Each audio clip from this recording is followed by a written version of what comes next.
ವೀಕ್ಷಕ ಪ್ರಭುಗಳಿಗೆ ನಮಸ್ಕಾರ. ನಾನು ಪ್ರವೀಣ್ ಹಡ್ಪತ್. ನೀವು ನೋಡ್ತಾ ಇದ್ದೀರಿ KDTV ಕನ್ನಡ.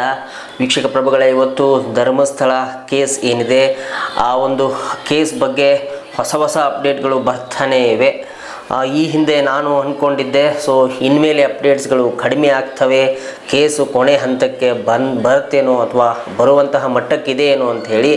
ಆದರೆ ಕೇಸ್ಗೆ ಹೊಸ ತಿರುವುಗಳು, ಹೊಸ ಆಯಾಮಗಳು ಸೃಷ್ಟಿ ಆಗ್ತಾನೇ ಇವೆ. ಇವತ್ತು ಗಿರೀಶ್ ಮಠನ್ ಅವರು ಹಾಗೆ ಸಂಗಡಿಗರು, ಅಂದರೆ ಈ ವಿಕ್ಟಿಮ್ಸ್ ಏನಿದ್ದಾರಲ್ಲ ಅವರ ಫ್ಯಾಮಿಲಿಯವರು, ಹಾಗೆ ಒಂದಿಷ್ಟು ಯೂಟ್ಯೂಬರ್ಸು ಸಹ, ಹಾಗೆ ಒಂದಿಷ್ಟು ಹೋರಾಟಗಾರರು ಸಹ ಇವತ್ತು SIT ಕಚೇರಿಗೆ ಹೋಗಿ ಒಂದು ಕಂಪ್ಲೇಂಟನ್ನು ಕೊಟ್ಟಿದ್ದಾರಂತೆ ಅನ್ನುವಂತಹ ಒಂದಿಷ್ಟು ಈಗ ವರದಿಗಳು ಓಡಾಡ್ತಾ ಇವೆ. ಈಗ ಏನಾಗುತ್ತೆ ಮುಂದೆ ಅನ್ನುವಂಥದ್ದನ್ನು ನೀವು ಕಾತುರದಿಂದ ಕಾಯ್ತಾ ಇದ್ದೇವೆ. ಗಿರೀಶ್ ಮಠನ್ ಅವರು ಒಂದು ಮಾತನ್ನು ಹೇಳ್ತಾರೆ. ಆವಾಗ ಈ ಮಹಾಬಲ ಶೆಟ್ರು ಏನಿದ್ದಾರೆ ಅವರು ವರದಿಗಳನ್ನು ಕೊಟ್ಟಿರ್ತಾರೆ. ಮೊನ್ನೆ ಒಂದು ಡಿಬೇಟಲ್ಲಿ ಹೇಳ್ತಾರೆ ಶೆಟ್ರು ಏನಂತಂದರೆ, ಒಂದು 30,000 ವರದಿಗಳನ್ನು ನಾನು ಕೊಟ್ಟಿದ್ದೀನಿ ಅಂತ ಹೇಳಿ. ಆಗ ಈ ಗಿರೀಶ್ ಮಠನ್ ಅವ್ರೀಗ ಹೇಳಿರುವಂಥದ್ದು ಏನಂತಂದರೆ, ಹಾಗಾದರೆ ಒಂದಿಷ್ಟು ಸುಮಾರು ವರ್ಷಗಳು ಬೇಕಾಗ್ತವೆ ಅವುಗಳನ್ನು ಮಾಡಲಿಕ್ಕೆ ಅಂತ ಹೇಳಿ. ಈಗ ವಸಂತ ಗಿಳಿಯಾರವರು ಈ ಒಂದು ನೇತೃತ್ವ ವಹಿಸೋದ್ರಿಂದ ಅಥವಾ ಅವರು ಹೆಚ್ಚಿನ ಅಧ್ಯಯನ ಮಾಡಿರುವುದರಿಂದ ಅವರನ್ನು ಒಂದಿಷ್ಟು ಮಾತುಗಳನ್ನು ಕೇಳೋಣ. ಅವ್ರೇನು ಹೇಳ್ತಾರೆ ಅನ್ನುವಂಥದ್ದನ್ನು ವಸಂತ ಗಿಳಿಯಾರವ್ರಿಗೆ ಒಂದು ಕಾಲ್ ಮಾಡೋಣ, ಕೇಳೋಣ ಏನು ಹೇಳ್ತಾರೆ ಇದ್ರ ಬಗ್ಗೆ ಅಂತ ಹೇಳಿ.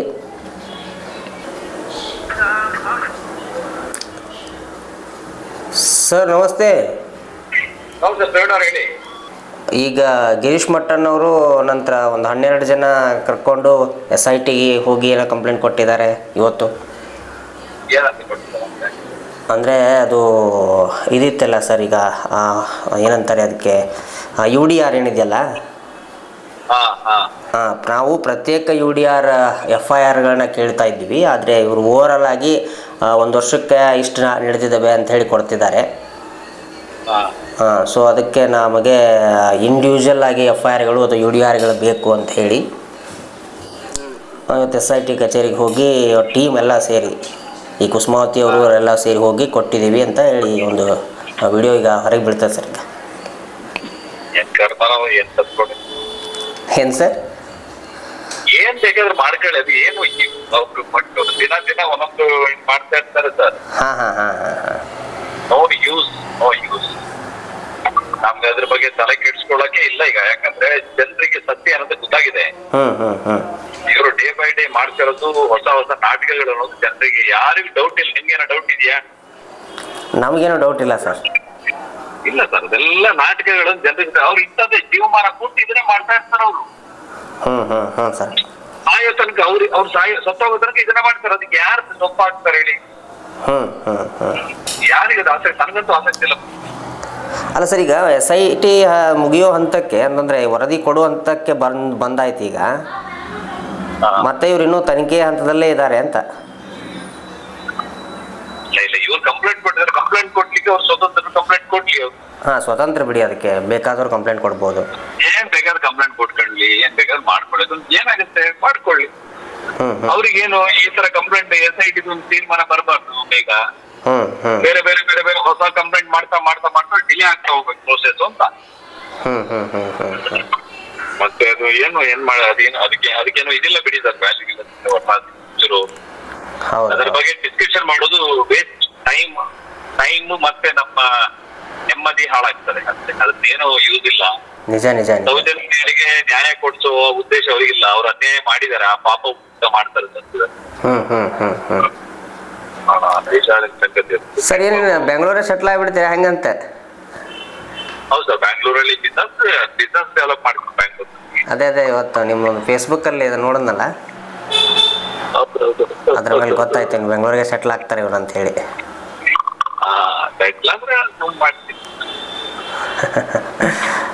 Okay sir. ಸರಿ. Okay sir, thank you bye. Thank you. ನೋಡಿದ್ರಲ್ಲ ವೀಕ್ಷಕರೇ, ವಸಂತ ಗಿಳಿಯಾರ್ ಅವರು ಇದರಲ್ಲೇನು ಹುರುಳಿಲ್ಲ ಅಂತ ಹೇಳ್ತಾ ಇದ್ದಾರೆ. ಕಂಪ್ಲೇಂಟ್ ಕೊಡುವಂತಹ ಒಂದು ಕಾರ್ಯ ಅಥವಾ ಅದೊಂದು ಹಕ್ಕು ಎಲ್ಲರಿಗೂ ಇರುತ್ತೆ. ಸೊ ಕಂಪ್ಲೇಂಟ್ ಕೊಟ್ಕೊಳ್ಳಿ ಅಂತ ಹೇಳಿ ವಸಂತ್ ಗಿಳಿಯಾರ್ ಅವರು ತಮ್ಮ ಒಂದು ಅಭಿಪ್ರಾಯವನ್ನು ಹೇಳಿರುವಂಥದ್ದು. ಇಲ್ಲಿ ನನಗಂತೂ ಅರ್ಥ ಆಗ್ತಾ ಇಲ್ಲಪ್ಪ, ಯಾಕಂದರೆ ನಾನು ಈ ಒಂದು ಏನಂತಾರೆ ಇದಕ್ಕೆ, ಈ ಒಂದು ಕೇಸಲ್ಲಿ ನಾವು 0 ಅಂತ ಹೇಳ್ಬೋದು. ಸೊ ಆದರೆ ಮೇಲ್ನೋಟಕ್ಕೆ ಜನಸಾಮಾನ್ಯರಿಗೆ ಅನ್ನಿಸ್ತಿರುತ್ತೆ ಏನಂತಂದರೆ, ಈಗ SIT ತನಿಖೆ ನಡೀತಿದೆ, ತನಿಖೆಯ ರಿಸಲ್ಟ್ ಇನ್ನೂ ಬಂದಿಲ್ಲ. ಆದರೆ ಈ ಗಿರೀಶ್ ಮಟ್ಟಣ್ಣವರು ಮತ್ತೆ ಹೋಗಿ SITಗೆ ಒಂದು ಕಂಪ್ಲೇಂಟನ್ನು ಕೊಟ್ಟಿದ್ದಾರಂತೆ. ಅಂದರೆ ಅವರೇ ಹೇಳಿದ್ದಾರೆ, ಅವರ ಒಂದು ವಿಡಿಯೋನ ನೀವು ಆಲ್ರೆಡಿ ನೋಡಿರಬಹುದು. ಸೊ ಒಂದು ಟೀಮ್ ಹೋಗಿ SITಗೆ ಹೋಗಿ ಒಂದು ಕಂಪ್ಲೇಂಟನ್ನು ಕೊಟ್ಟಿದೆ.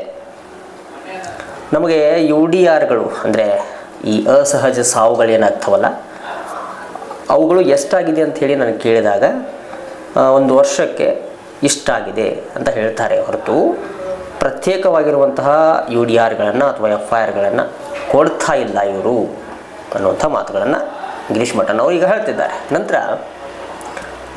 ಆ ಒಂದು ಪ್ರಕರಣಗಳೇನಿರ್ತವಲ್ಲ, ಈ ಅಸಹಜ ಸಾವುಗಳಿಗೆ ಸಂಬಂಧಪಟ್ಟಂತೆ ಅವುಗಳ ಆರೋಪಿ ಯಾರು ಅನ್ನುವಂಥದ್ದು ರಿವೀಲ್ ಯಾಕೆ ಮಾಡಿಲ್ಲ ಅನ್ನುವಂತಹ ಮಾತುಗಳು ಈಗ ಗಿರೀಶ್ ಮಟ್ಟಣ್ಣವ್ರದ್ದಿದೆ. ಸೊ ಈ ಒಂದು ಕೇಸು ಇನ್ನೂ ಎಲ್ಲಿಗೆ ಹೋಗಿ ಮುಟ್ಟುತ್ತೆ ಗೊತ್ತಿಲ್ಲ. ಈ ಸೌಜನ್ಯ ಪರ ಹೋರಾಟಗಾರರು ಅಥವಾ ಸೌಜನ್ಯ ಪರ ಹೋರಾಟಗಾರರು ಅಂತ ಹೇಳಿ ಏನು ಕರ್ಕೊಳ್ತಾರೆ, ಅವರು ಹೇಳುವಂಥದ್ದು ಏನು ಅಂತಂದರೆ, ಇದು ಇನ್ನೂ ಮುಗಿದಿಲ್ಲ, ಇದು ಸರಿಯಾಗಿ ತನಿಖೆ ಆಗಬೇಕು, ತನಿಖೆನೂ ಸರಿಯಾದಂತಹ ರೀತಿಯಲ್ಲಿ ಆಗಬೇಕು ಅನ್ನುವಂಥದ್ದು. ಆದರೆ ಇನ್ನೊಂದು ಗುಂಪು ಏನಿದೆ, ಅವರು ಹೇಳುವಂಥದ್ದು ಏನಂತಂದರೆ, ಈಗ ಆಲ್ರೆಡಿ ತನಿಖೆ ಆಗಿದೆ, ಬೇರೆ ಬೇರೆ ರೀತಿಯಾದಂತಹ ವರದಿಗಳು ಬಂದಿದೆ, ಈಗ SIT ವರದಿಯೂ ಸಹ ಬರುತ್ತೆ. ಆದರೆ ಇವರಿಗೆ ತಡೆದುಕೊಳ್ಳುವಂತಹ ಒಂದು ಕೆಪ್ಯಾಸಿಟಿ ಇಲ್ಲ, ಅಂದರೆ ಒಂದು ಫೇಸೆನ್ಸ್ ಅಂತ ಹೇಳ್ತೀವಿ ನಾವು, ಅದು ಇಲ್ಲ. ಅದಿನ್ನೂ ಬರಲಿ, ವರದಿ ಬರಲಿ, ಆ ವರದಿ ಬಂದಾದ ನಂತರ ಅದನ್ನು ನೋಡೋಣ, ಅದನ್ನು ತಿಳ್ಕೊಳ್ಳೋಣ ಅನ್ನುವಂತಹ ಒಂದು ತಾಳ್ಮೆ ಇವರಲ್ಲಿ ಇಲ್ಲ. ಇನ್ನೇನೋ ಮಾಡೋಕ್ಕೆ ಹೋಗ್ತಾರೆ, ಮಗದೊಂದು ಮಾಡೋಕ್ಕೆ ಹೋಗ್ತಾರೆ, ಹೊಸ ಹೊಸ ನಾಟಕಗಳನ್ನು ಮಾಡೋಕ್ಕೆ ಹೋಗ್ತಾರೆ, ಬೇರೆ ಬೇರೆ ಪಾತ್ರಗಳನ್ನು ಸೃಷ್ಟಿಸ್ತಾರೆ, AI ವಿಡಿಯೋಗಳನ್ನು ಮಾಡ್ತಾರೆ, ಈ ಬೇರೆ ಬೇರೆ ಕೆಲವಿಷ್ಟು ವ್ಯಕ್ತಿಗಳಿಂದ ಏನೇನೋ ಹೇಳಿಕೆಗಳನ್ನು ಕೊಡಿಸ್ತಾರೆ ಅಂತ ಹೇಳಿ ಇನ್ನೊಂದು ಗುಂಪು ಹೇಳ್ತಾ ಇರುವಂಥದ್ದು. ಈ ಒಟ್ಟಿನಲ್ಲಿ ಜನರಿಗೆ ಈ ಧರ್ಮಸ್ಥಳ ಕೇಸ್ ಏನಿದೆ, ಇದು ಮುಗಿಯದ ಅಧ್ಯಾಯವಾಗಿ ಉಳಿದುಬಿಟ್ಟಿದೆ. ಯಾಕೆಂತಂದರೆ ಇಲ್ಲಿ ಸೌಜನ್ಯಗೆ ಹೋರಾಟ ಅಥವಾ ಸೌಜನ್ಯಗೆ ನ್ಯಾಯ ಸಿಗಬೇಕು ಅನ್ನುವಂತಹ ನಿಟ್ಟಿನಲ್ಲಿ ಸೌಜನ್ಯ ಪರ ಹೋರಾಟಗಾರರಿದ್ದಾರೆ, ಹಾಗೆ ಇನ್ನೂ ಅಪೋಸಿಟ್ ಇರುವಂತಹ ಆ ಹೋರಾಟಗಾರರು ಸಹ ಇದ್ದಾರೆ, ಸೌಜನ್ಯಗೆ ನ್ಯಾಯ ಸಿಗಬೇಕು ಅಂತ ಹೇಳಿ. ಆದರೆ ಇಲ್ಲಿ ನಡುವೆ ಧರ್ಮಾಧಿಕಾರಿಗಳನ್ನು ತರುವಂತಹ ಒಂದಿಷ್ಟು ವ್ಯವಸ್ಥೆಗಳಾಗ್ತಾ ಇವೆ. ಹಾಗೆ ಈ ಧರ್ಮಾಧಿಕಾರಿಗಳ ಮೇಲೆ ಬೇರೆ ಬೇರೆ ರೀತಿಯಾದಂತಹ ಒಂದಿಷ್ಟು ಆರೋಪಗಳು ಈಗ ಒಂದು ಗುಂಪಿಂದ ನಡೀತಾ ಇವೆ. ನಂತರ ಅವರ ಹಣದ ಮೂಲ ಏನು, ಅವರು ಹಣ ಏನು ಮಾಡ್ತಾರೆ, ಸೊ ಅವರ ಬದುಕು ಹೇಗಿದೆ, ಈ ರೀತಿ ಬೇರೆ ಬೇರೆ ಚರ್ಚೆಗಳಾಗ್ತವೆ. ನಂತರ ಅವರ ಒಂದು ಬ್ಯಾಂಕ್ ಏನಿದೆ, ಸೊ ಆ ಬ್ಯಾಂಕಿಗೆ ಸಂಬಂಧಪಟ್ಟಂತೆಯೂ ಸಹ ಅನೇಕ ಚರ್ಚೆಗಳು ಈಗ ನಡೀತಾ ಇವೆ. ಸೊ ಎಲ್ಲೋ ಒಂದು ಕಡೆ ಸೌಜನ್ಯ ಹೋರಾಟಗಾರರು ಸೌಜನ್ಯಗೆ ನ್ಯಾಯ ಸಿಗಬೇಕು ಅನ್ನುವಂತಹ ನಿಟ್ಟಿನಲ್ಲಿ ಹೋರಾಟ ಮಾಡದೆ ಬೇರೆ ಬೇರೆ ದಿಕ್ಕಿಗೆ ಅಥವಾ ಬೇರೆ ಬೇರೆ ಆಯಾಮದ ಕಡೆ ತೆಗೆದುಕೊಂಡು ಹೋಗ್ತಿದ್ದಾರಾ ಅನ್ನುವಂತಹ ಒಂದಿಷ್ಟು ಪ್ರಶ್ನೆಗಳು ಈಗ ಜನರಲ್ಲಿ ಸದ್ಯಕ್ಕೆ ವ್ಯಕ್ತವಾಗ್ತಾ ಇವೆ. ಹಾಗೆ ಗಿರೀಶ್ ಮಟ್ಟಣ್ಣವರು ಇವತ್ತು ಹೇಳಿದ ಹಾಗೆ ಬೇರೆ ಬೇರೆ ಅಸಹಜ ಸಾವುಗಳು ಸಂಬಂಧಪಟ್ಟಂತೆ ಧರ್ಮಸ್ಥಳದಲ್ಲಿ ಅಸಹಜ ಸಾವುಗಳೇನಾಗಿವೆ ಅದಕ್ಕೆ ಸಂಬಂಧಪಟ್ಟಂತೆ ಹೋರಾಟವನ್ನು ಮಾಡ್ತಾ ಇದ್ದಾರೆ, ಅಥವಾ ಅದಕ್ಕೆ ನ್ಯಾಯವನ್ನು ಕೇಳೋಕ್ಕೆ ಈಗ ಪ್ರಯತ್ನವನ್ನು ಪಡ್ತಾ ಇದ್ದಾರೆ. ಸೊ ಇದು ಜನರು ಯಾವ ರೀತಿ ನೋಡಬೇಕು ಅನ್ನುವಂಥದ್ದು ಈಗ ಗೊಂದಲ. ಯಾಕಂತಂದರೆ ಒಂದು ಕಡೆ ಸೌಜನ್ಯ ಅಂತಾರೆ, ಇನ್ನೊಂದು ಕಡೆ ಅಸಹಜ ಸಾವುಗಳು ಅಂತಾರೆ, ಮತ್ತೊಂದು ಕಡೆ ಯಾರ್ಯಾರೋ ಬಂದು ನನಗೆ ಹಾಗಾಗಿದೆ, ನನಗೆ ಹೀಗಾಗಿದೆ, ನಾನು ನೋಡಿದ್ದೀನಿ, ನಾನು ಇಟ್ಟಿದ್ದೀನಿ, ಈ ರೀತಿ ಒಂದಿಷ್ಟು ಮಾತುಗಳು ಒಂದು ಕಡೆ ಒಂಥರ ಜನರಲ್ಲಿ ತುಂಬ ಗೊಂದಲಗಳು ಇದೆ ಅನ್ನುವಂಥದ್ದು. ಹಾಗೆ ಬೇರೆ ಬೇರೆ ಚಾನಲ್ಗಳ ಮೇಲೆ ಸಹ ಇವರು ಆರೋಪವನ್ನು ಮಾಡ್ತಾರೆ. ಅವರು ಹಂಗೆ ತೊಗೊಂಡ್ರು ಹಿಂಗೆ ತೊಗೊಂಡ್ರು ಗೊತ್ತಿಲ್ಲ. ಸೊ ಒಟ್ಟಲ್ಲಿ ವೀಕ್ಷಕ ಪ್ರಭುಗಳೇ, ಏನಾಗುತ್ತೆ ತನಿಖೆಯ ನಂತರ, ಈ SIT ವರದಿ ಯಾವ ಥರ ಕೊಡುತ್ತೆ ಅನ್ನುವಂಥದ್ದನ್ನು ನಾವು ನೀವೆಲ್ಲ ಕಾತುರದಿಂದ ಕಾಯುವಂತಹ ನಿರೀಕ್ಷೆಯಲ್ಲಿದ್ದೇವೆ. ಸೊ ಏನಾಗುತ್ತೆ ಅನ್ನುವಂಥದ್ದು. ಸೊ ವಸಂತ ಗಿಳಿಯಾರವರು ಹೇಳಿದರು, ಇದನ್ನು ಮಾತನಾಡೋದೇ ವೇಸ್ಟ್ ನಾವು ಅಂತ ಹೇಳಿ.